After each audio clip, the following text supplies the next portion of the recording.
Hi, everybody. It is episode 528 of PodQuest. Hey. It is Wednesday, September 25th, 2024. I am Chris with Muse Druten Hello. and Walnut. Yes, I'm here. How are you guys doing? Oh, I'm all man. right. Man, let me tell you, I am doing great. Good. Doing great. Good. I don't care if you're being sarcastic right now. I'm happy for you.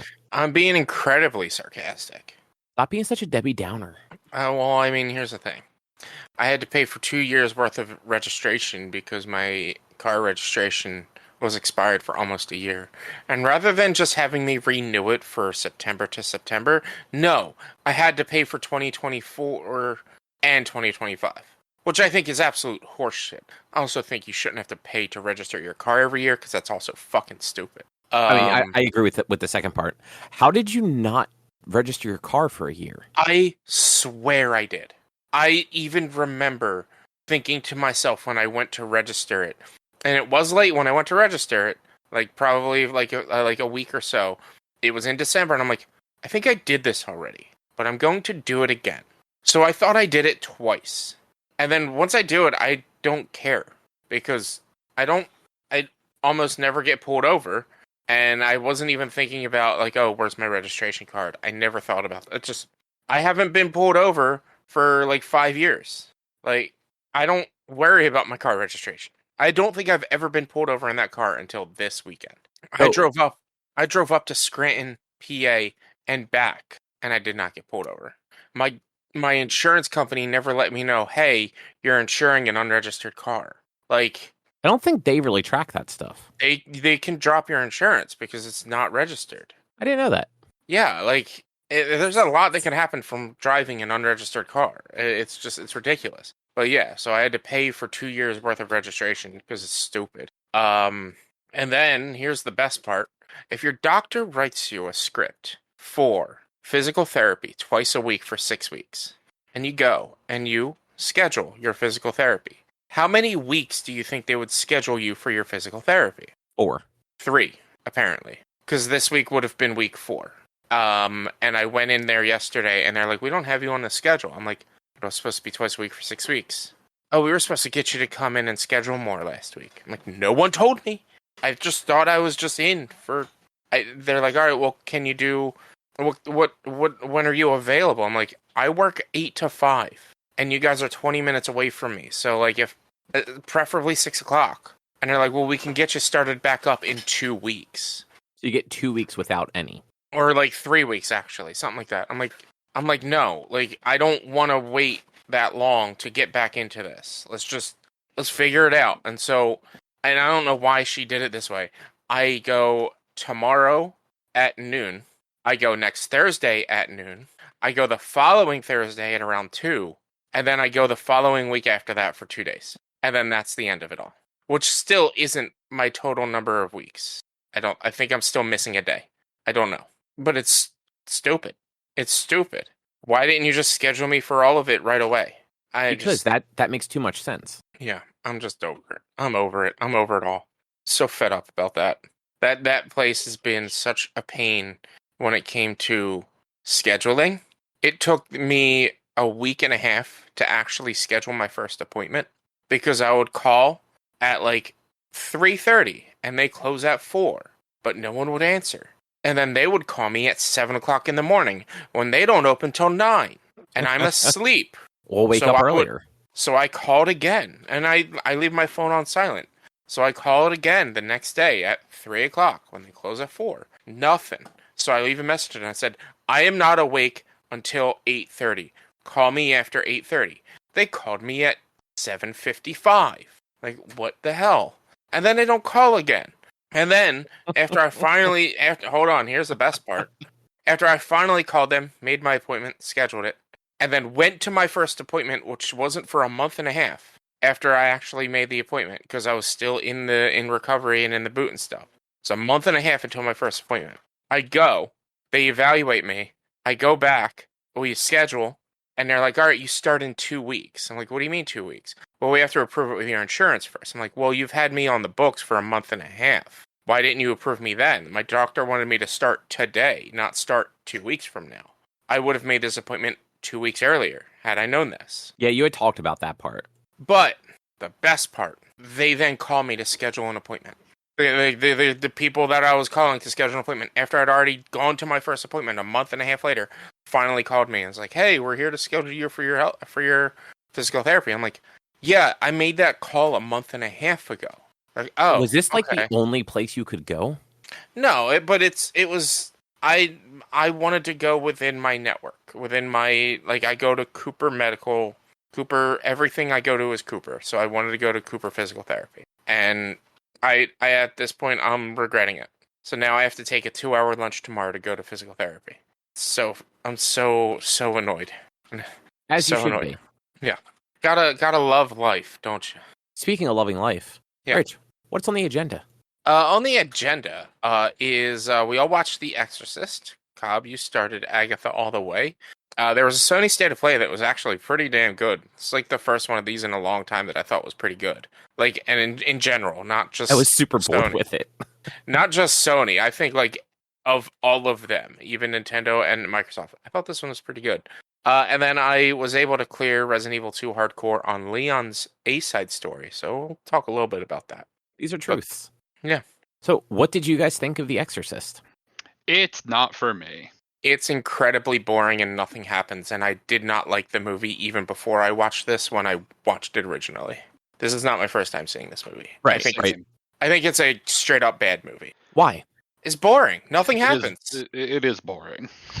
Like the Exorcist is the last 25 minutes of the movie. Yeah, I thought that was hilarious. I thought the fact that the scene, the thing from the posters, the scene that everybody knows is the old man, with the street light illuminating him, going up to the house, happens an hour and 34 minutes into a 2-hour movie. You meet the Exorcist in the first 15 minutes of the movie, and then he doesn't come back until the last 25 minutes of the movie. I mean, it's the first 5 minits of the movie. He's the first character you're shown, really. Yeah. I don't. I don't know how long he's in. I can't remember how long he was in the movie in the initial.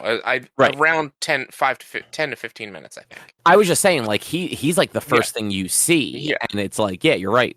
You see him immediately, and then boop, and then the end of the movie, and then he's gone, and you have to deal with, I don't know, characters that really I don't know. It's boring. There's no. It's not scary. It's not. It's a little atmospheric, but it's not scary. And the one thing I remember is I went and saw it when it was remastered with my parents, or with my mom and my brother. And my mom was saying that this was the scariest movie she had ever seen. And it's not scary. It's not. So I was thinking the same thing. So watching it now, so much of this doesn't hit the way I'm sure it did in 1973. Horror movies didn't really exist the way they do now. The Exorcist and the original Halloween are two, and Last House on the Left are three of the earliest horror movies that became what we know horror movies to be now. You had the Hitchcock stuff before that, and some of the Universal monster stuff that were frankly a little more campy than anything. Except not the Hitchcock stuff, the Universal monsters. This one just had a lot of when things started happening, it was more tension. Because going into it, even back then, you kind of knew what you were going to see. So you I think part of the mic just fell down. Part of what you're expecting in that is for something to happen, and yeah, for a lot of that movie, nothing happens, and we're just not used to that with horror movies now because they're just so much more you get maybe 20 minutes of everything's cool before everything's not cool. I can understand a little bit of it's a little suspenseful. It's a little the atmosphere, but it's incredibly dated with the science and the they went to lobotomize the girl. Yeah, the medical shit. It's incredibly dated. Obviously, none of that works, and it's just it does take me out of it a bit because these doctors are so stupid. But I think a lot of the reasons why back in the 70s when this was the scariest movie ever is also the movie is incredibly vulgar. Yeah. And Yeah. I don't think movies were like that back then. Like, No. you would never have a little girl screaming "fuck me" and "fuck you in the ass" and shit like that. Mm-hmm. Which Like, I mean, and that was part of the thing with this one, right? Is it's a demon, so like Yeah. it's perverting this little girl. yeah. Also, I did not like. I knew like kind of what the book was about and all that. I did not expect just like how young she was. Mm-hmm. Well, she was what, in her She was like teens? 12. Yeah, I think she's Oh. 12. No, she was 12. She's No, 13 yeah, like or 14. no, like she was not a Nope. teenager, and like the Yeah. actress also was not a teenager. She looked a little bit older, but to me at least. But yeah, I honestly I remembered her being younger when I saw it. I thought she was a lot younger. I didn't like she looked older in this one. Like, or I'd realized she's older than what I thought she was back in Yeah, the day. once they start doing like the stuff, that is definitely when all hell breaks loose, and like they start like putting the prosthetics, and she does look older after they kind of like put all that stuff on her. You also know that they definitely redubbed a lot of her lines because they didn't want a girl saying as vulgar the shit that she was saying. Oh, there was definitely a bit towards the end where it was very clearly dubbed over. Yeah, like it wasn't her. I don't. And well, I mean, like maybe, the sound changed. Like Yeah. that whatever originally was recorded, they had to fucking just go redub over the entire scene. Yeah. Because like all the acoustics of it entirely changed for a second. I was like, that was a fuck up.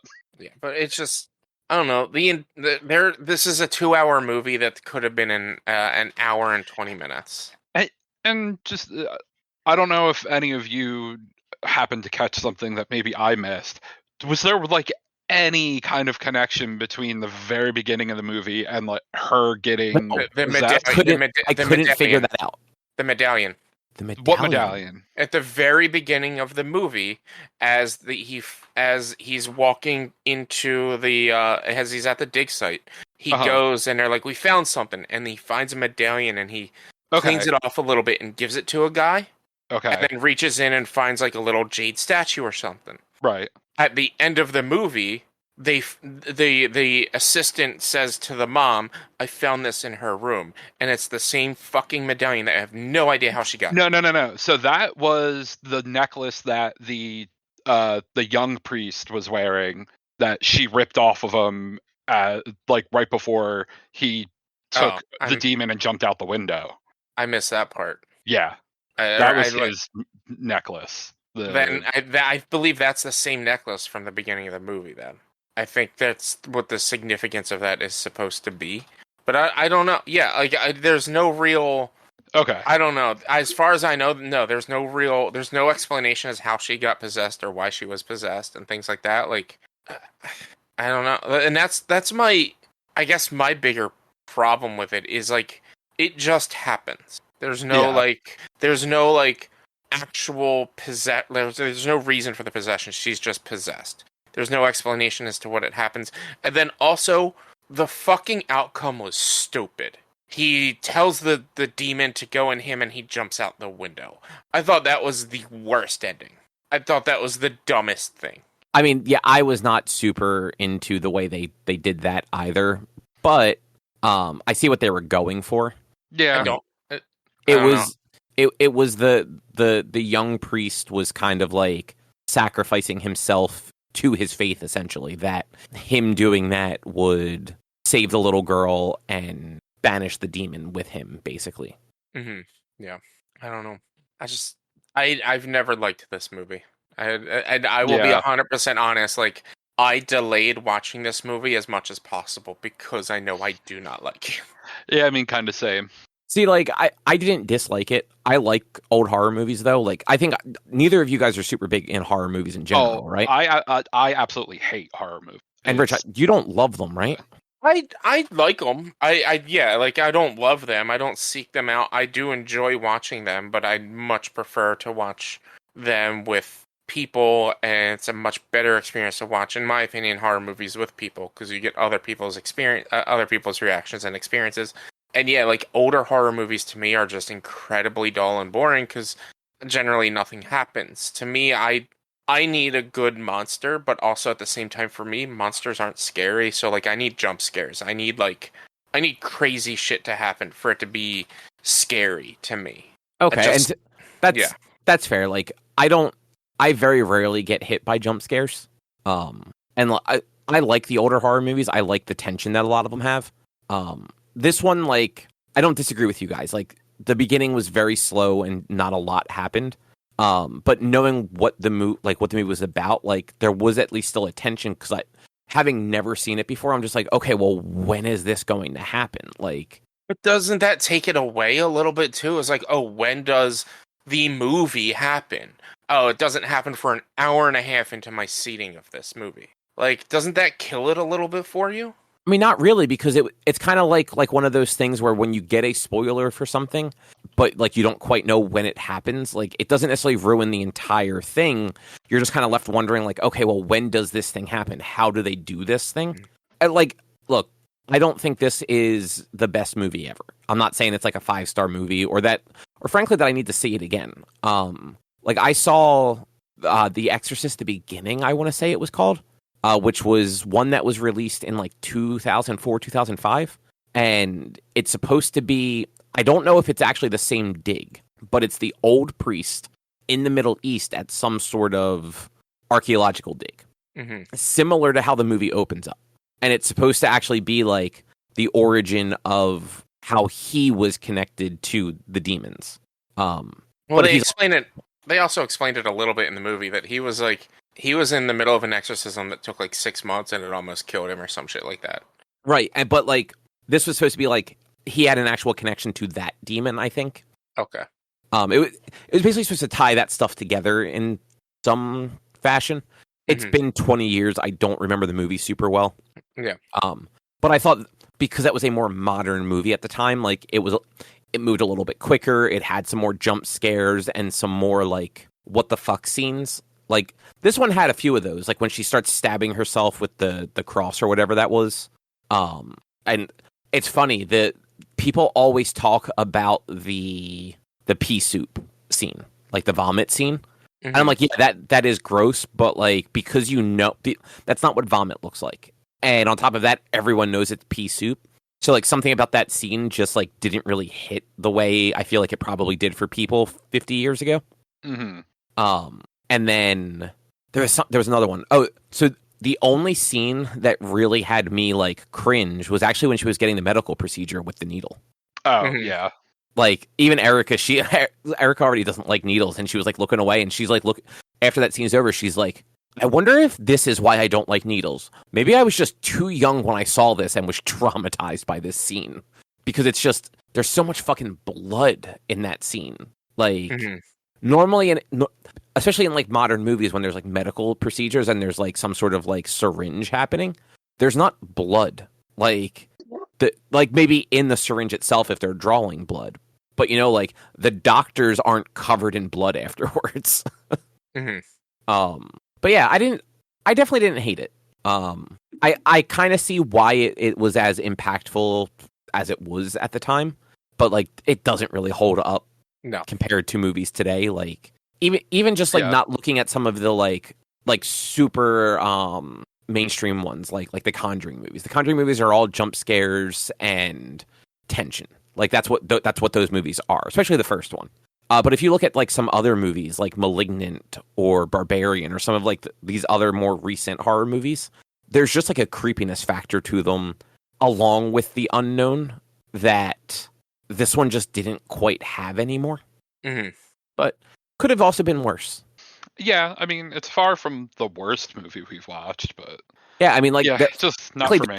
There are way worse horror movies out there too. Oh God, yeah. Like both like legitimate horror movies and shit like Creepshow. Have either of you ever seen Creepshow? Nope. No, I don't think so. So it's like a low budget mid 80s horror anthology thing. It's bad, like it's campy, so like there's some fun to it, but like it's not a good movie at all, any way, shape, or form. Whose pick is it? Rich, right? Maybe. I mean, I'm missing the last one. Oh, right. Yeah, you won't be here for that one. Do you have a pick? I mean, not really. I've been given some suggestions, and I could pick one, but I really don't care if you guys would rather pick. I have a couple of ideas, and one of them I want to ask before I suggest it. So, have either of you seen The Cabin in the Woods? I'm pretty sure you have, Cobb. I'm sure you have. I have. You I'm have? 90% sure I have. I think I've watched it at your house. It's got Chris Hemsworth in it? Yeah, I'm 90% we watched it at your house back in the day. Okay, then I don't want to... Because the whole thing about that movie is the twist in that movie. Yeah.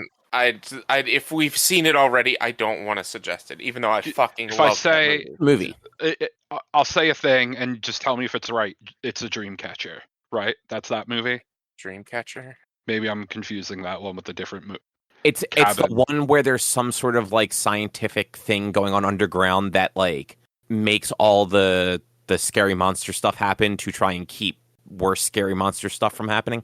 Oh, you might be thinking Last House on the Left, Drew. Maybe. I remember y'all watched Last House on the Left.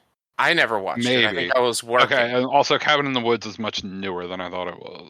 Yeah, it was like 2012. Maybe I haven't seen Cabin in the Woods. If Drew has not seen Cabin in the Woods, and since Drew won't be here in 2 weeks, let's do Cabin in the Woods. Because this is a movie I think you might be able to get behind.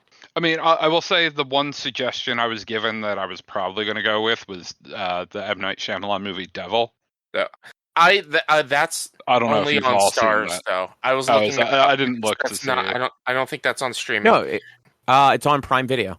Oh, but I'm double checking that it's actually Prime or not. No, it's included in Prime. I'm looking at it right now. Really? Because I was actually looking into. I was going to say The Visit or whatever it's fucking called. Oh, I guess it is on Prime Video. Yeah, it is. And Devil was another one that came up. I mean, it's. I'll leave it up to you, Drew. I think you may enjoy Cabin in the Woods, but if you want to do the Devil, not the Devil, it's your choice. But if it's up to you because it is your decision. Have either of you seen Devil? I have not. I haven't seen many M. Night Shyamalan movies, to be honest. I think I've seen like a majority of it, but I don't. It's been a long time since. But you've both definitely seen Cabin in the Woods. Yeah, Okay, so let's do Devil. So it's not just me talking about Cabin in the Woods. I'm probably not super liking it. I mean, I might. I don't know. Horror movie though. So Cobb, you tell me. Do you think Drew could get behind Cabin in the Woods? I think you might like it more than your average horror movie because it does. Don't spoil it. Just yes or no. Don't. It circumvents some of the tropes that Okay, that's all I need to know. So then, how about we extend this book club an extra 2 weeks after Drew comes back and do Cabin in the Woods as well? I mean, even if we just do it the week after, well, that's what he means. Like, not 2 more book clubs, but like do Cabin in the Woods the first week of November, basically. Just I want to hear your take on Cabin in the Woods. Is all I'm saying, and I absolutely love that movie. So that's. But like, I don't want to. Since you're not going to be here in 2 weeks, we could do an additional horror book club for the week that you're coming back. For 2 weeks after you come back. I mean, instead of the next one being on the 23rd, since this one will be the 9th, right? Yeah. Let's do it the 30th. Do it the day before the Halloween episode. Yeah. We'll take one more week. Yeah, just push that next one back 1 week, and then I can get in on shit. I might watch it while I'm in Chicago that one night. We'll see. I don't know. Yeah, it's actually it'll depend what kind of the TV setup is there or whatever. But yeah, it is one of those movies where like you go into it kind of like, oh, this is one of those movies, and then it's like, oh, okay, no, they're trying. They're trying to have fun with it. Just don't look up anything about it. Don't look into it. Just when you go to watch it, just watch it. And it's on Peacock, so. Okay. I think that was Peacock. Yep. But so for this week, we'll be doing, or for the next one on the 9th? 10th. Yeah, we'll be doing Devil. Yep. So for October 10th, we'll be watching Devil by M. Night Shyamalan the movie's from 2010. Holy crap. Mm-hmm. Yeah. I did not realize that movie was that old. But yeah, so we'll talk about The Devil in 2 weeks. Mm-hmm. Hooray. So we went from The Exorcist to The Devil. The Cabin in the Woods. I think that's a good progression. Yeah. But Cobb, how is witches? It's not witches. That's a totally different thing. It's Agatha All Along. She's a witch. She So is. how's witches? I liked it. I only the first 2 episodes are all that's out right now.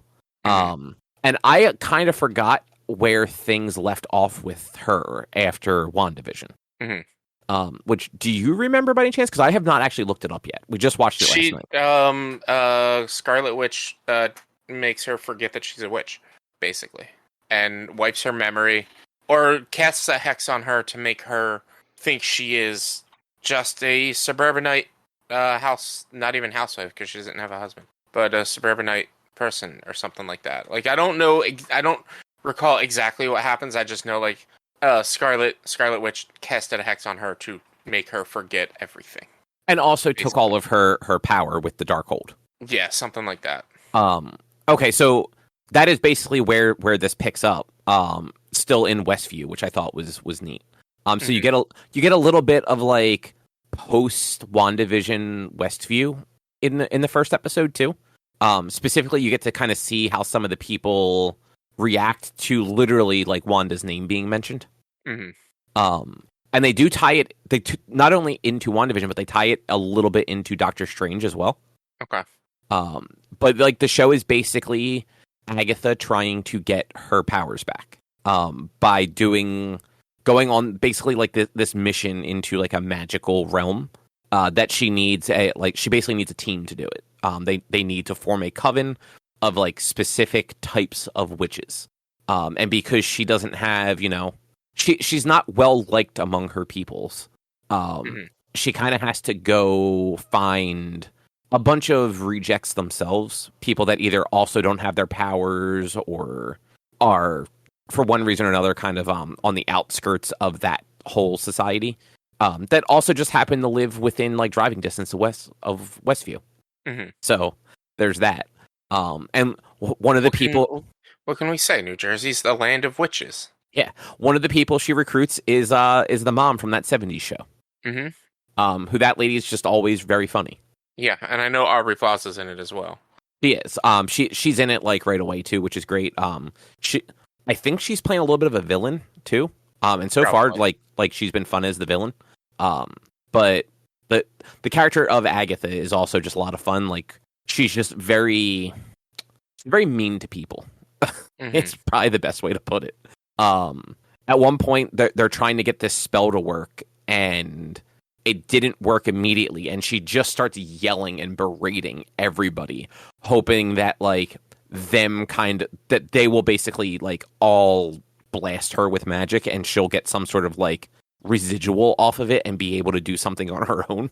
But yeah, a lot of the first 2 episodes were definitely set up for like I feel like what the rest of the season is going to be. Because it was introducing these characters, it was catching Agatha back up, because like Rich, you said, at the end of WandaVision, she was left without memory of who she was and kind of like trapped in like an alternate life, essentially. Yeah. I think it's actually kind of cool, like what they did with that and how they did it. And I actually, the way the show opens up, I was talking to Erica. I'm like, oh, I bet like she knows like that she's a witch, but she doesn't have her powers. Because I had completely forgotten that she just didn't remember. And then I very quickly found out that I was very wrong about that. Yeah. Yeah. It's do you know how long the series is going to be, or this season is going to be? I thought it was 8 episodes, but let me double check. Because I'm just going to wait and binge it. There's just so many other things. Like, I'm behind on so many shows. I can't remember if there's another Marvel show I haven't watched yet. 9 episodes. It's 9 episodes. Oh, yeah. Echo is the other one I haven't watched yet. Yeah, I mean, I didn't watch Echo. I feel like there was one other one I didn't watch too, but maybe not. I don't think so. I didn't like Echo in the Hawkeye show, so I just had no interest in watching. Yeah, that one. I haven't watched. There's been 2 Star Wars shows now because I haven't watched Andor and I haven't watched Acolyte yet either. So it's just I started Acolyte and then forgot to go back to it. Yeah, if it's over, I might try to binge it in a weekend, or not this weekend. I'm incredibly busy this weekend. It got canceled. It's over. Yeah, so I'll binge it next weekend or something. But yeah, I totally forgot that Agatha All Along was coming. I don't know. I feel like we don't need another villain show, but are you finished Loki yet? Shit, no. You know what? We never went back and watched the last couple episodes of that. Thank you. Yeah. I honestly forgot about that. Yeah, so like with Loki having wrapped up its series, I guess they needed to find another villain. But is Loki done? Just finish Loki. Just finish Loki. You'll see. Most likely it's done, is all I can say. I haven't heard anything about them doing another season. Most likely it's done. I mean, that's fair, but also with a lot of these, like, they just drag them out a little too long when it comes to, like, between seasons. Yeah. Like, there were 2 years between Loki season 1 and season 2. Mm-hmm. But let's see. I haven't watched Secret Invasion or Echo. I thought Secret Invasion was really good. I thought Secret Invasion was very good. It's definitely one of those, like, Erica is not going to have any interest in it. Like the Agatha All Along one, at least, like she liked WandaVision. We like that actress, so like it kind of worked to like try it out.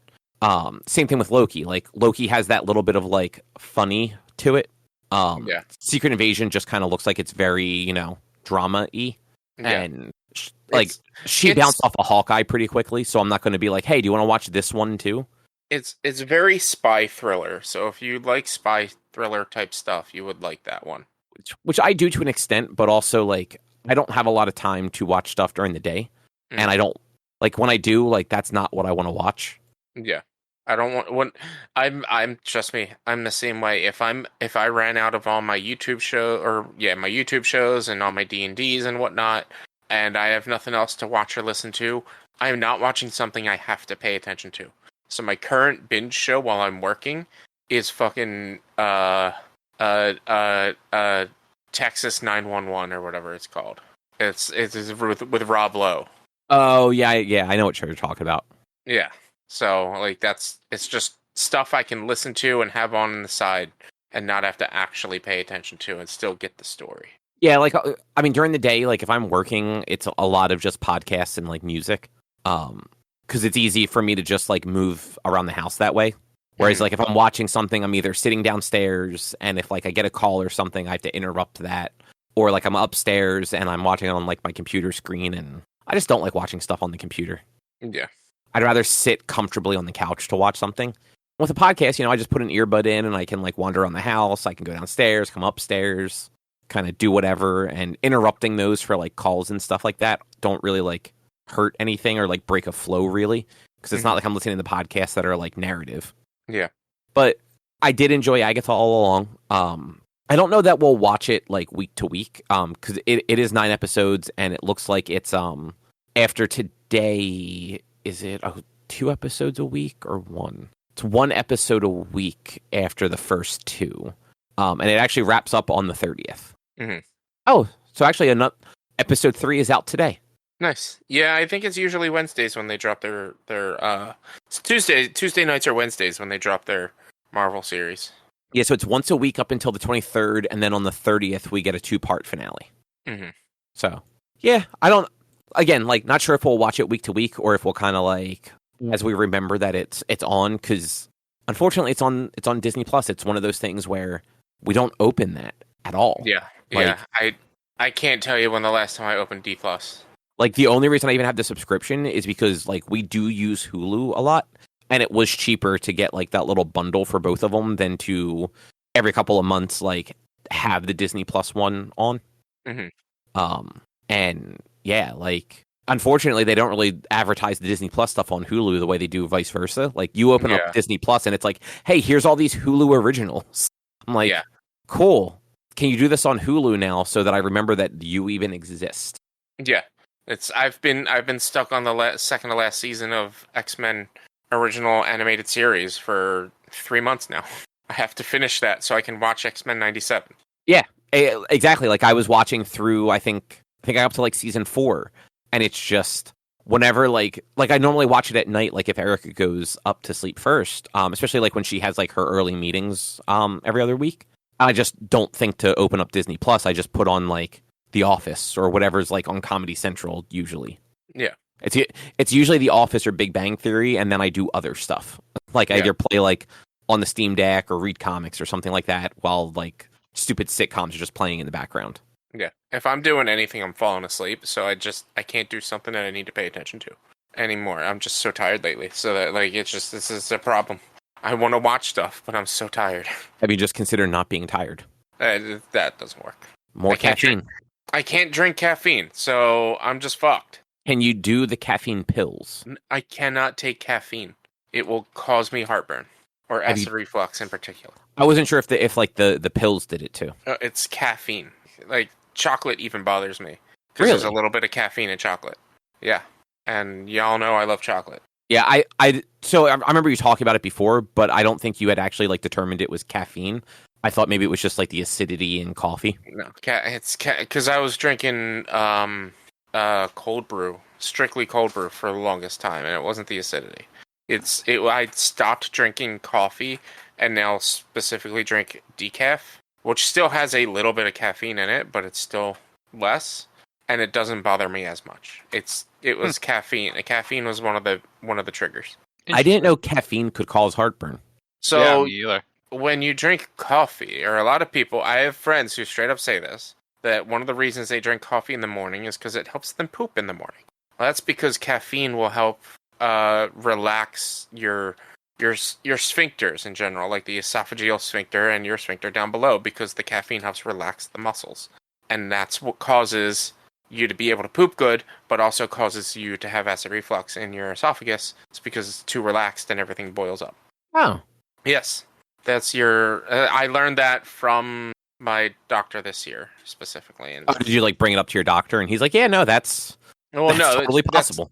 That's what she said. She was like, well, stop drinking caffeine. I'm like, what do you mean? She's like, just stop with caffeine. Caffeine's, because I told her, I was like, well, I've been drinking cold brew because of the acidity. She's like, it's not the acidity about coffee that's the problem. It's the caffeine itself. And I explained it. And that's why you have to, if you're dealing with bad acid reflux, it's cut soda because that has caffeine. So like, you can maybe get away with drinking like Sprite, but carbonation is also an issue.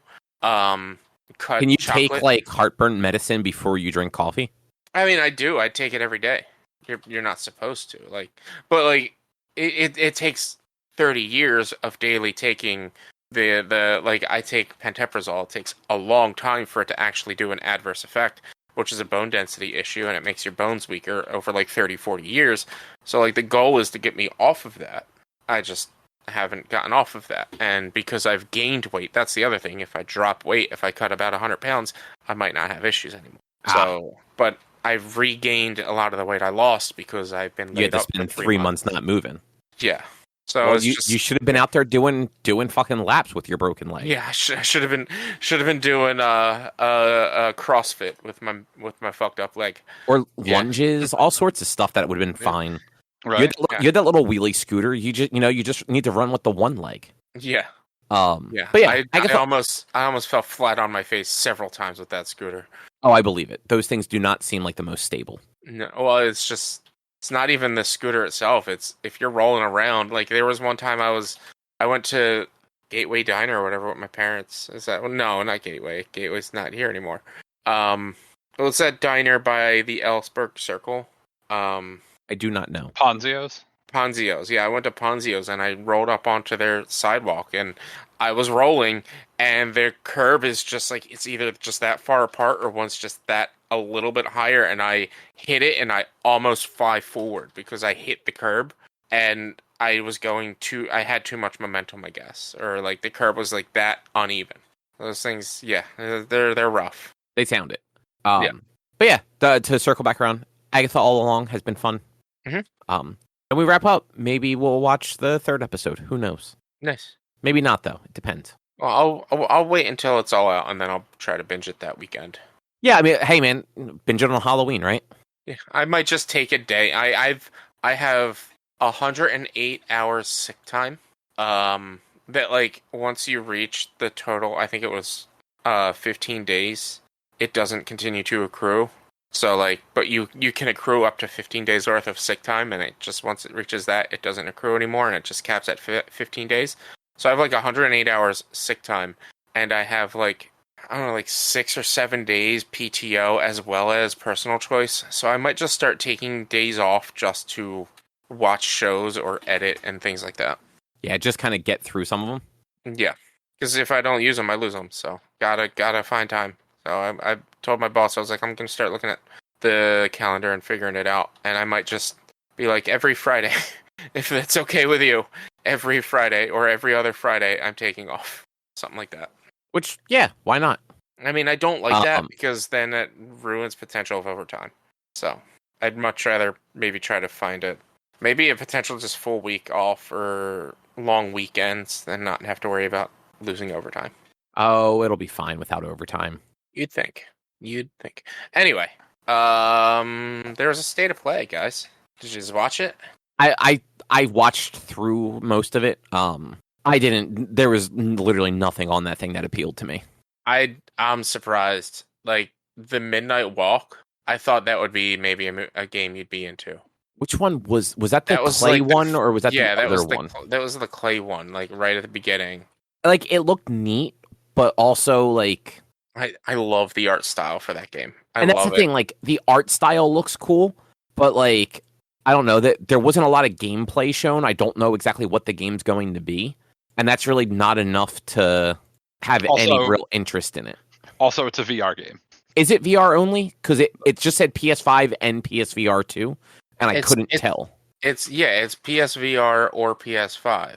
I mean, like the description on the article says it is a VR game for. No, it's not a VR game. No, it is coming to both. Like I just checked. Midnight Walk is coming to PS5 and PSVR 2 next year, and that's that is off the PlayStation blog.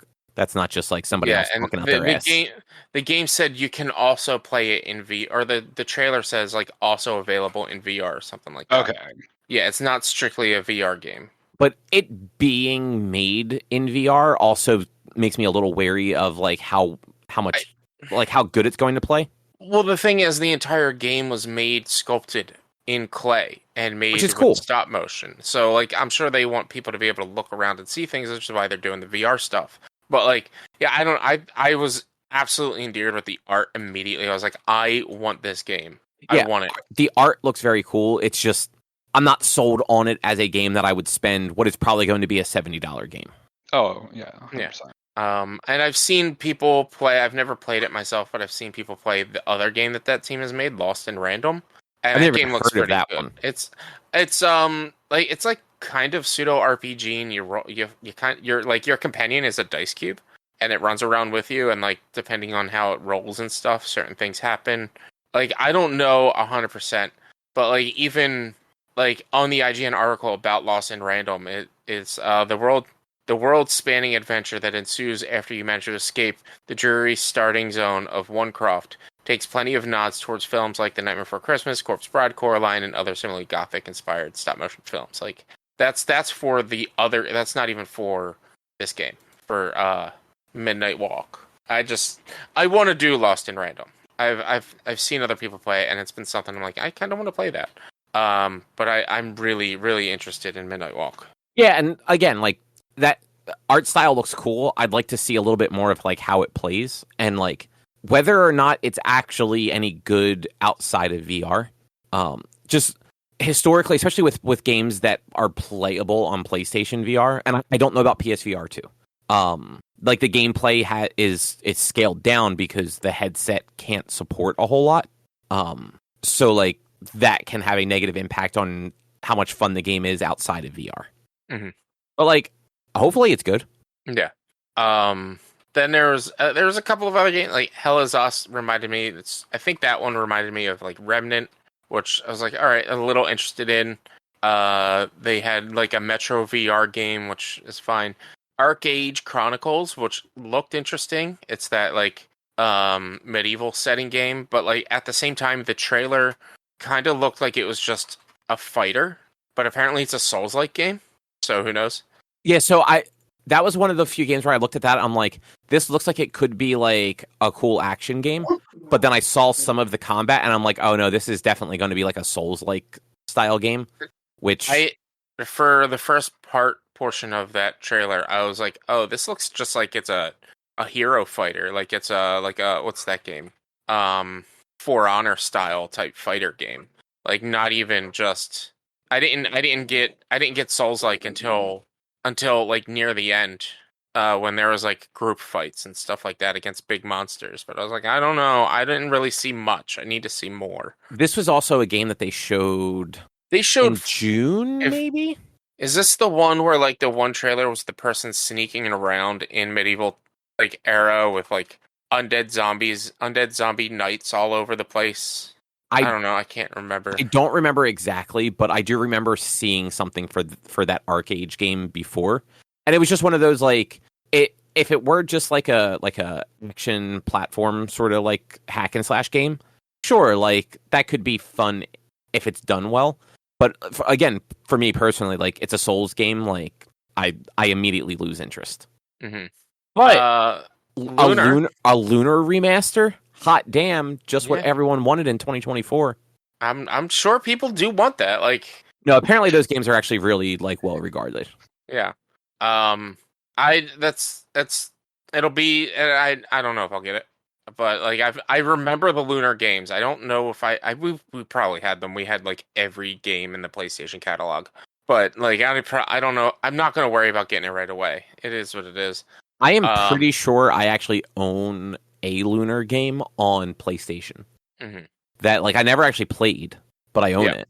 And one game that I'm shocked took this long to get a remaster is Legacy of Kain Soul Reaver 1 and 2. It's the anniversary, 25th anniversary this year. Yeah, I'm surprised it took 25 years to get these. I really am. I'm surprised we don't have some sort of remaster of what is it, Blood Omen or whatever the original was called? Yeah, the ones that follow Kain. Yeah.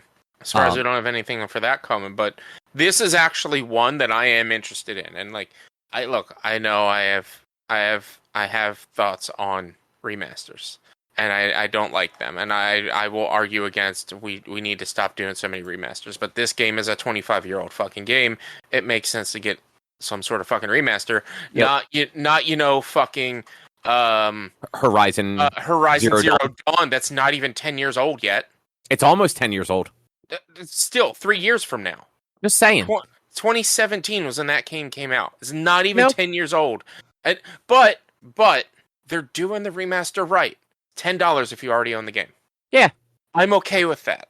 I'm okay with that. And like I do think that the Legacy of Kain one is actually one of the cooler ones because that's a game that I don't believe you can play anywhere right now. At least not easily. Unless it's on like the PlayStation Classics or whatever thing. I don't think it is. Which, yeah, it might not be. I mean, they also announced that freaking Dino Crisis is going to be on PlayStation Classics. I might need to get that now. I might need to pay for it so I can play it.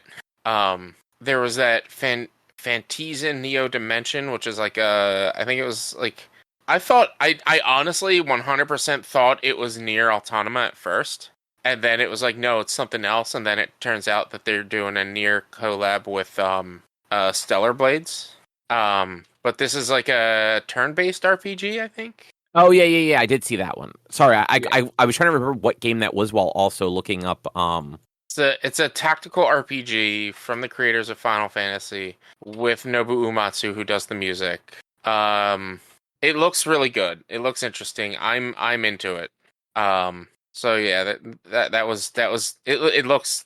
I like the look of it. It honestly brings me back to like kind of old school Sega, like old school as in like GameCube era Sega graphics, and like was it The Last Waltz or whatever? That was the game where you play, was it Mozart, I think? I don't know. The graphics giving me like that little bit of a chibi feel, but it's also everything was like hand drawn and handmade and stuff like that. It's really cool. I don't think it was hand drawn, but like the set designs were all like handmade set designs and stuff like that. It looks. I like that. I like the idea of it. Plus, it's tactical RPG. So, Drew, you're about it. I mean, is this like really a tactical game? It doesn't look like it's a grid thing. I don't think it's grid based, but there is like a tactical thing to the combat. They explained it a little bit in the trailer. I don't really remember much about that. I'm kind of talking about. Yeah. More Lego Horizon, which again, I didn't know that was a thing people wanted. I mean, they don't, but Lego games sell. Yeah, because like kids play them. Also, I looked it up. The first Legacy, the first Soul Reaver, I should say, is no longer available on Steam. It says it was pulled down for updates. Soul Reaver 2 still purchasable on Steam. Mm-hmm. And the remaster is only going to be $36. Which isn't bad. Or $26 right now. $29 after that. It's because it's a remaster, not a remake. It's just kind of an up-resing of everything. They didn't really like. It does actually look the game. It does look much clearer than looking at some of the old graphics. Yeah. Then they had a bunch of other games. Tower of Agaspa, which was a game that's been on my radar for a while. Whoa. I'm sorry. I was busy looking up the Soul Reaver thing. Did you skim over Keanu Reeves is going to voice Shadow the Hedgehog in DLC? I did because it's just for DLC and it's. But it's not even the entire character. It's just certain scenes will be voiced by Keanu Reeves. Yeah, because it's the Sonic Shadow Generations, which is already out, I think. And so to collab with the Sonic 3 movie, they had Keanu Reeves record some lines, and there's certain Sonic 3 influenced levels that you play as Shadow in this game or something like that. Yeah, I thought it was funny that the wording for it was essentially he will be in some scenes. Yeah. Tower of Agaspa, which I has been on my radar. Fear the Spotlight, which is a horror game I don't really know much about. Alan Wake 2 is getting a DLC or which expansion. We knew about. A lot of this we already knew about, right? Yeah. It's not new stuff. It's just Sony showing it for maybe the first time for them. Yeah. Y'all know I'm a sucker for a Musou game, so seeing Dynasty Warriors Origins, I'm just I kind of want to play it. When was the last time you bought a Dynasty Warrior game, though? Hyrule Warriors 2? Warriors 2? That was almost 10 years ago, wasn't it? I'm sure. Or is that the first one? It was. I think Hyrule Warriors 2 was a Switch. No, it wasn't even a Switch game. That was definitely It was the Age of Calamity one, right? Yeah, so it was a Switch game. Yeah, no. So that was 2020. So that was only 4 years ago. Yeah, I want to say the first one was definitely Wii U though. Yeah, look, I don't get them often, but I am a sucker for them. I love them. That was more of I was just curious how long has it been since you actually played one? And frankly, I don't count the spin-off one. I meant like an actual Dynasty Warrior. Dynasty Warriors, God, I haven't gotten a new Dynasty Warriors since PlayStation 1. Okay, so it's been a long time. Yeah, it's been a long time. So it's and that's the thing. Those games can they fill a void, but it's a void that I love, and I love playing these kinds of ridiculous games. But after I play them, I don't need them for a while. Oh, and they're also fucking they're adding Mondo Gecko and Mona Lisa to Shredder's Revenge, and it's free. Yeah, I skipped that as well because again it's just DLC. It was, but it's Mondo Gecko. No, the characters aren't free. Are you sure? Maybe they are. I mean, it says you can download the new content for free. I don't know. I thought. Yeah, it looks like it's free. Radical Reptiles is $3.99 on Steam. So what is the free DLC? There was some. It was the music was free. That's weird. That's also stupid. Yeah, that's what it was. I remember, it was the music. They updated. They got new music for the game, and so that new music was free, but the characters you had to pay for. It's only $4 for the characters. I don't think it adds anything to the game or the story or anything. I don't really know. But they did have a recent DLC that they had a DLC Dimension Shell Shock that came out about a year ago that I never got. Yeah, it the fucking samurai rabbit whose name I'm drawing a blank on right now. Yeah, because I never actually officially owned this game. Wait, really? I only played it on Game Pass. I didn't realize that. Yeah. But yeah, so I kind of just skipped over DLCs in general. What else? There's two more things. One real quick, you guys don't care, but we got a release date for Monster Hunter Wilds, February 28th. That game looks fantastic. We got Fire Chicken now, which I'm excited to see, and a bunch of other new monster reveals. So that's going to be great. And then one of my main questions I wanted to ask, how much of this do you think they had to edit real quick because of Concord? Probably not that much. I can't imagine that this particular state of play would have had too much Concord in it. I don't know. I Since feel like the game was already out, and like this particular thing wasn't about games that were already out. It was games that are coming to PlayStation. But I'm sure they wanted to focus on like, hey, here's new stuff. Like Astrobot like the Astrobot's already out. It's just DLC. Like, what's coming up for Concord? What do we got coming up next for Concord? Like, I feel like there was going to be at least 20 minutes of Concord if the game. No, this thing was already 40 minutes. Exactly. 30, like they weren't. The Sony State of Plays are never that long. They would have maybe had like a quick 5-minute thing on Concord. But even then, like I don't think that even if they hadn't taken that game down, I don't think they would have had much to say about it already. Mm-hmm. Just it's a live service game, so it's not like they have DLC and stuff for it like that. And they would let it run for a little while before they started doing like a new season. It was supposed to be, as the way I understand it, it's supposed to be like their flagship title to get into this realm of gaming. Like they were putting a lot behind it, and it just flopped big time. Like I feel like because I heard about the game once, and then all of a sudden it was out. From what I've read, they put a lot behind this game. Like I agree with you. Ever since the flop, I've read they put a lot into this game. So, like, I agree with you. I've a lot of development into it, but they did not put a lot of marketing into it. I don't think that they actually had any faith in it post, like, or like pre-release. I think that they put a lot of time and money to develop it because they did. But I think that they showed it off at their Summer Game Fest stream thing, and then they kind of didn't talk about it again until it released in August, and then it flopped. And I don't even remember them talking about it. I don't know. It's also funny because a lot of people I talk to about that game, or people I've talked to about that game, were like, "Oh, the game was way too woke." And I looked into it. I'm like, I don't think it was. I don't understand what you're talking about. I don't know. Yeah, it's a hero. What you're trying to say, like I think the only reason people say that is because there was only one white guy. In a game full of aliens. There was like 3 aliens and a robot. It's either because there were pronouns or because there was a white guy. But like because only one white guy. But like I talked to somebody about Concord and I was just like what is the issue? Oh, it's just too woke and it's pushing an agenda. What agenda are you talking about? You just got to see it. You need to explain it to me. Well, if you can't see it, then you are their target audience. I'm like, no, that doesn't explain your problem with the game. Please explain. It's the problem. This person's favorite game is Overwatch, which had more LGBT characters. There's more LGBT characters in Overwatch than there were in Concord.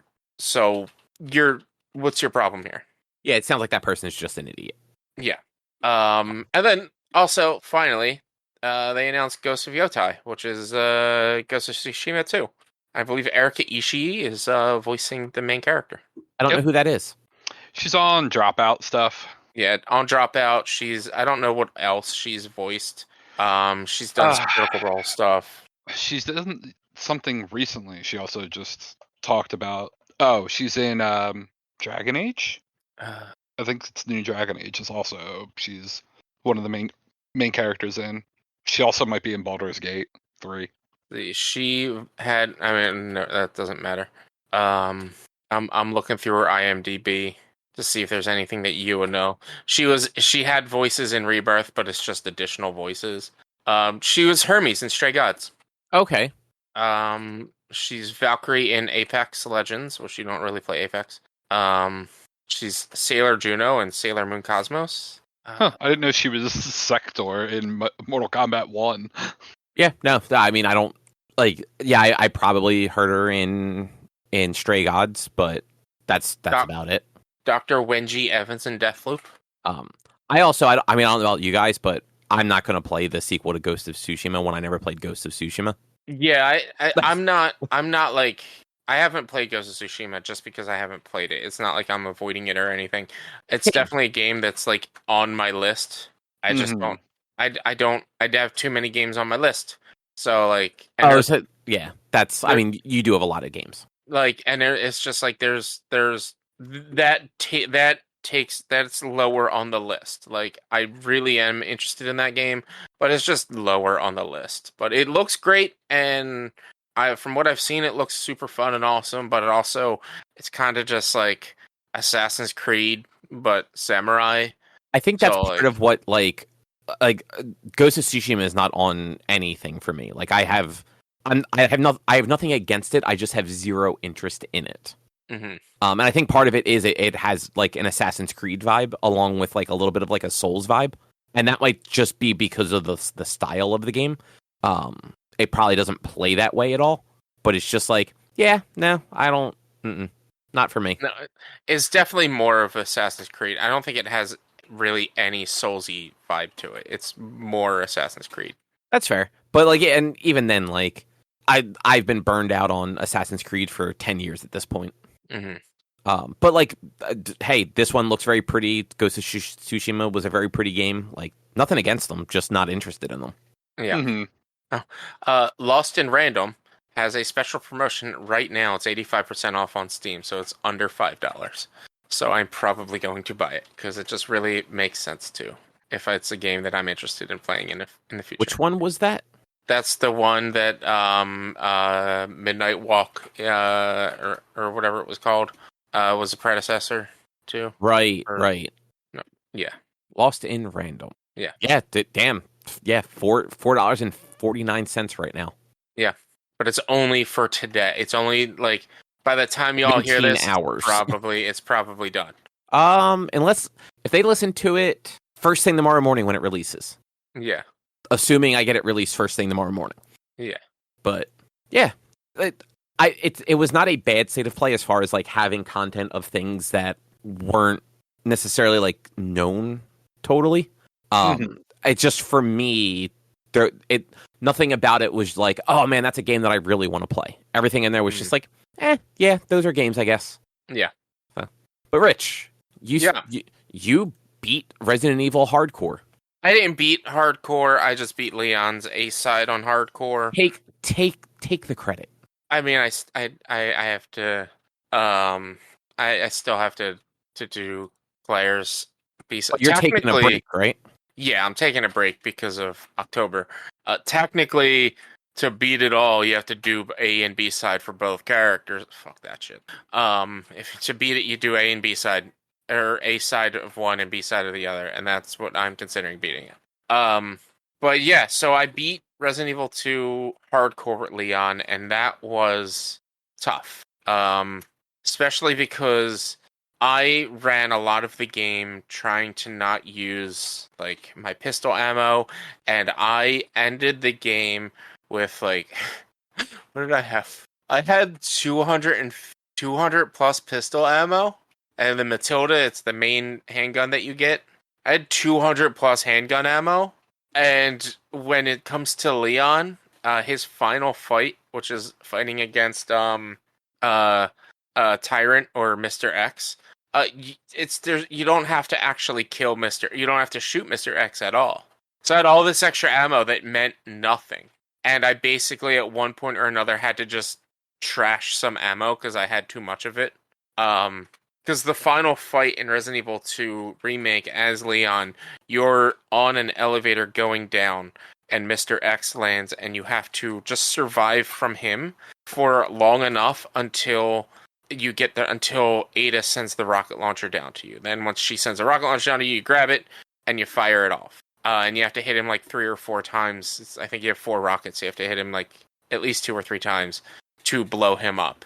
And then you go and there's a door and you rush to that door and you get on the train and you're good. But yeah, it was tough. It is playing these games, like I love RE2 because it is a difficult game, but it's not incredibly difficult. Playing on hardcore mode, there were some very difficult scenarios to get through. The sewers, which I had done last week, suck so much. Especially the sequence that you have to go get the last two chessboard pieces. And then for me, what got me stuck, I got stuck longer at the sequence in the greenhouse than I did fighting William for the last time as Leon. And it was, you're at the greenhouse and you go and you have to get the codes, and you put the codes in, and then you open the door and open a certain thing. You do a little puzzle to get a capsule. You then have to go downstairs, and while you're downstairs, you have to turn the power on down there. And in order to turn the power on, you actually have to go upstairs, grab the machine, and then go back down and do a little puzzle to turn it on. Well, when you go back down, there's a room which has 2 lickers and like 4 zombies in it. Why are they called lickers? I'm just like, why? Because they have super long tongues. Yeah. Okay. Lick things. Have you never played Resident Evil 2? I don't think so, no. I'm trying they fucking throw their giant ass tongue at you and rip your fucking head off. The first Resident Evil movie. Dude, I have not seen that in 20 years. The 25 years. The main zombie, or the main like threat zombie in the first Resident Evil movie, I believe, was a licker. It wasn't Hunter. I think there were hunters in it, but it was the licker that they actually had to deal with at the end of the movie. But yeah, it's just got an incredibly long tongue. These things, they are completely inside out. Like they have no skin. They're all muscle and bone. Really long nails. Really incredibly long tongue. No eyes. Really good hearing. So you can walk and sneak by them. If you're walking, they will walk to you, but they won't attack you because they won't know that you're there. They won't be able to see you. The problem is, in this area, you have to, if you can kill the zombies and not the lickers, you can avoid the lickers the whole time. However, once you complete this little sequence in this area, you get a key card. Mr. X shows up and you have to go back down to where those lickers are. So you kind of want to kill them so that you don't have to deal with them later when you're running from Mr. X. I'm sure there's a way to do that without having to worry about running from Mr. X. Like, just go a different path. But this was the path I went. And this is an easier path, in my opinion. But they're just a pain to kill. So it took me about 45 minutes just to clear that section. It took me at least 20 minutes to realize that the flamethrower is really good against the lickers. But it took me another 25 minutes to get a good run to be able to clear them and do everything else without having had taken too much damage. But yeah, that was like the hardest part of my whole finale session. It's then when you once you go down below, you can save. You get one last save before you have the timer sequence. Or the timer sequence, there's one what's it called? There's one save point, there's one typewriter at the very beginning of the timer sequence, and if you die during the timer sequence, you have to redo it all. That I only had to run like 2 or 3 times. I had to run it 3 times, because the first time I just straight up died against Tyrant, because he has a 1-hit kill if you get hit by it. The second time I got through to get the rocket launcher, and I went to go grab it, and Tyrant walked right up to me and just whacked me while I was trying to grab the rocket launcher, because it landed right in front of his feet. And my dumb ass was like, I'm just going to go get it. And I didn't have enough healing to actually like do anything after he hit me once or twice. After he hit me twice, or after he hit me once, I couldn't heal myself again. So he just killed me again. And then the third time is when I learned, just run in circles. That's all you got to do, is run in circles. You don't even have to shoot him. Just run around in circles. And once the rocket launcher lands, you hit him twice, 2 or 3 times, and that's the end of the sequence. I'm like, man, I wish I knew that. But it's tough. I cleared it with a B ranking. Which is pretty good, right? I was an hour and a half away from an A rank. And I didn't realize until I was checking my records that when I played it a few years ago, I was 4 minutes from getting an A rank on Leon's B story when I first played it. Wait, excuse me, how long ago did you play this? 2.5 years ago? 3. Was it that long ago that you did all the Resident Evils? Yep. 2022. What did you do last year? Last year was Dead October. Every game had Dead in the title. Right. Yep. So yeah, it was 2022. It does not feel like 2 years ago that you did all the Resident Evils. No. Right? No. It honestly, to me, feels longer.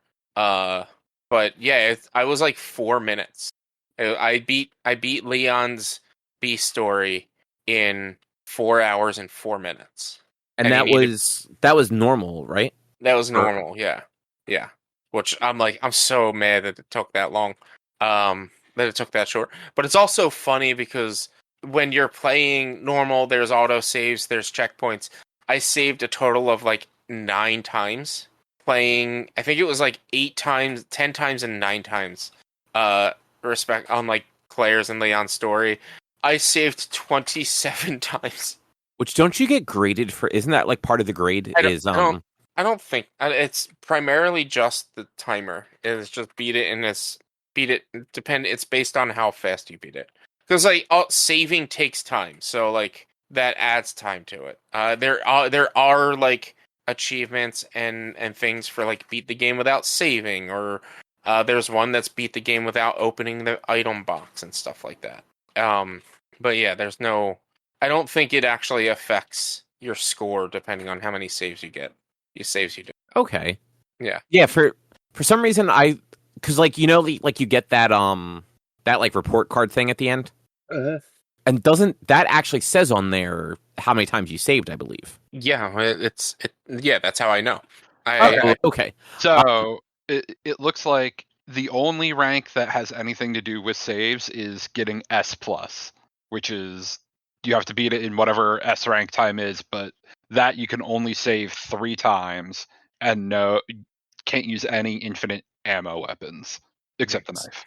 And it's probably sub 3 hours, I would assume. I don't really know how long the S ranking is. Which I can't like that takes so long to learn that game that well to be able to do that to even beat it under 4 hours. To beat it in 4 hours, I thought was a feat when I did that last 2 years ago. And like to beat it in less than that is just insane. I'm assuming it's probably 3 hours. Probably it's at least 3.5, if not 3. Looks like 2 for Jesus rank. Christ. That's A is 3.5 hours or less. I thought A was 3 hours. Are you looking at Resident Evil 2 Remake or just Resident Evil 2? I mean, this is just the original I got. Well, it's from 2019, so I guess, yeah, this would be the remake. Yeah, I just brought up one too. A is 3.5 hours, yeah. Oh, okay, I thought it was 3 hours. Or I thought it was 4 hours. I don't know what made me think it was 4 hours. But that also doesn't include... maybe it's 4 hours on hardcore. Maybe. Because it looks like the runs have a half-hour increase of time on hardcore, but... I think it's the other way. Leon Hardcore A is 2.5 hours. Is it? Let's see. Man, but also 2.5 hours on hardcore mode. No. Oh, I see. Wait, because I just pulled up the game. And Leon A story is 4 hours. B story is 5 hours. Oh no, rank A it shows 4 hours. Rank time A 4 hours. Rank time B 5 hours. 3.5 is for hardcore for Leon's B story. 4 for Leon's A story. So yeah, okay. I'm sorry, and what was the difference between A story and B story again? It's just starting area kind of, and it's just a little bit of an alternate scenario where like there's sequences and where you run into each other. And so if you're playing as Leon with his A story, then as Claire in her B story or her second story, like Leon's inside the gate while Claire's outside the gate. And like the player whoever you do your second story, they get a different pistol that like doesn't use the handgun ammo, and all of the handgun ammo gets replaced with this different pistol's ammo. But the dumb thing is you also have your starting pistol, which if you combine the gunpowders, it combines to make the regular handgun ammo and not the ammo for this alternate weapon. But yeah, there's not really a big difference. It's just like certain items or something. I don't really 100% know in full, but it's just a few story beats here and there are just slightly different. Okay. And you did B, you said? I did Leon's A. A. What made you pick A over B? Did I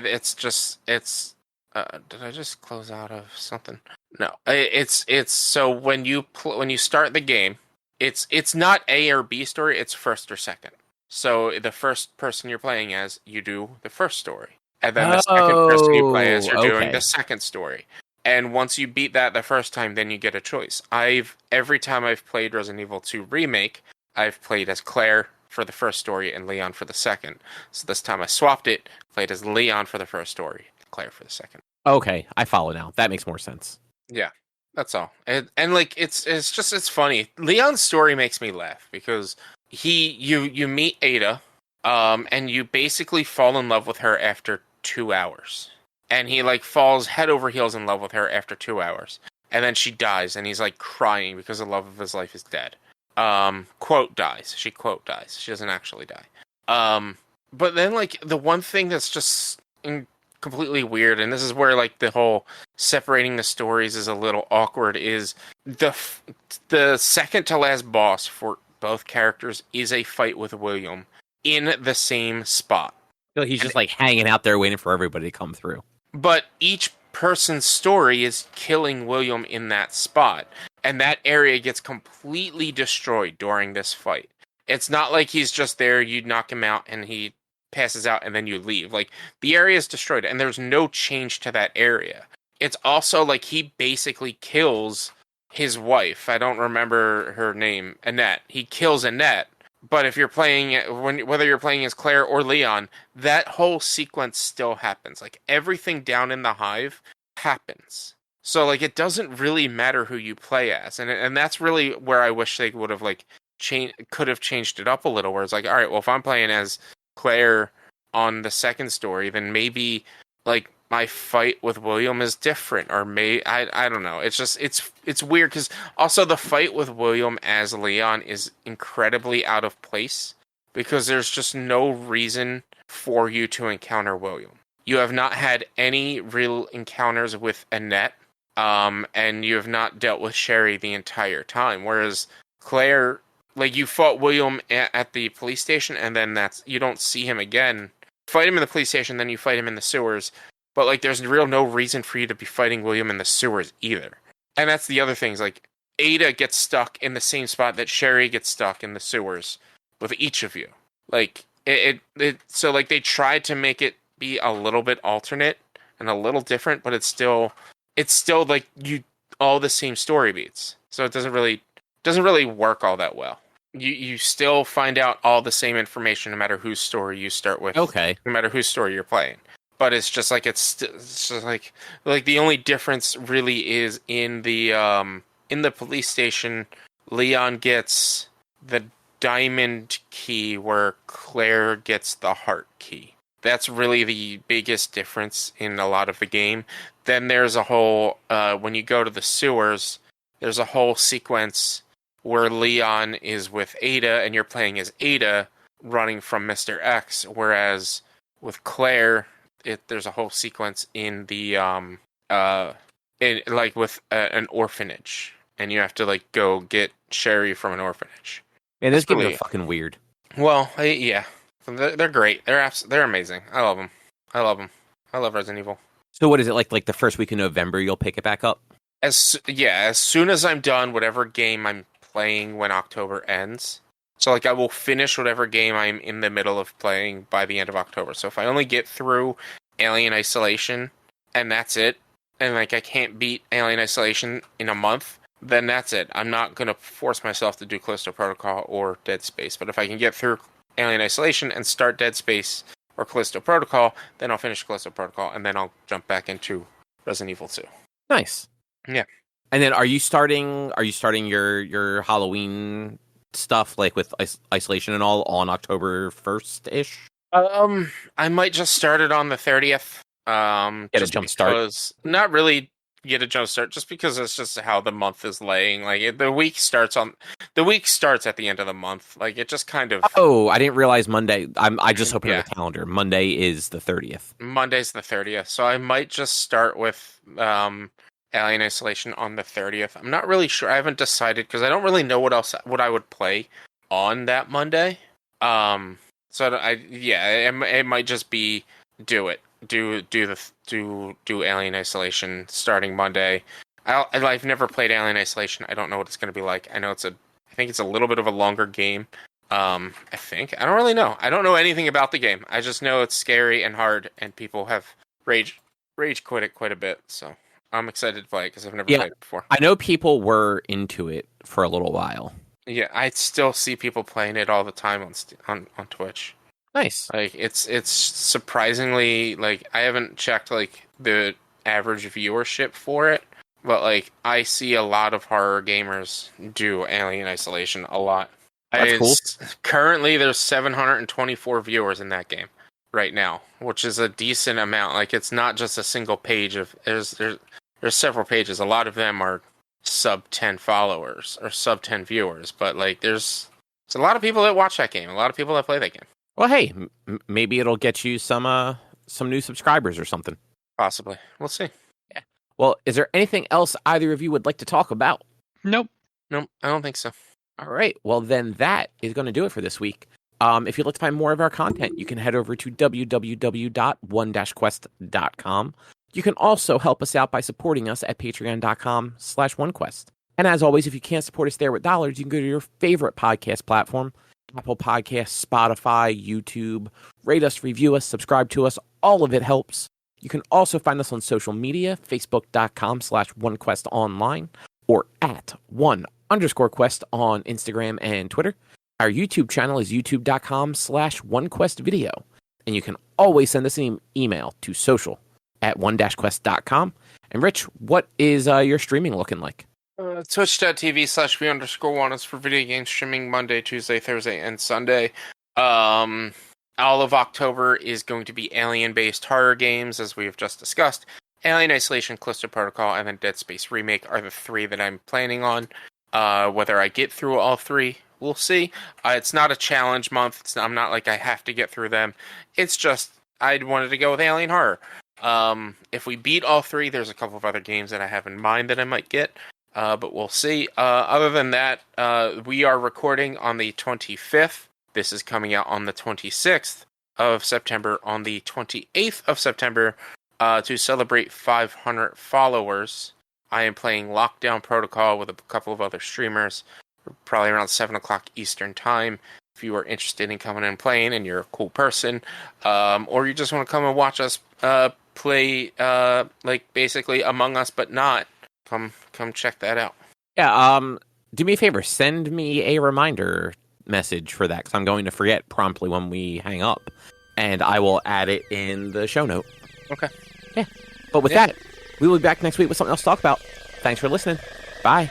See yous. Bye.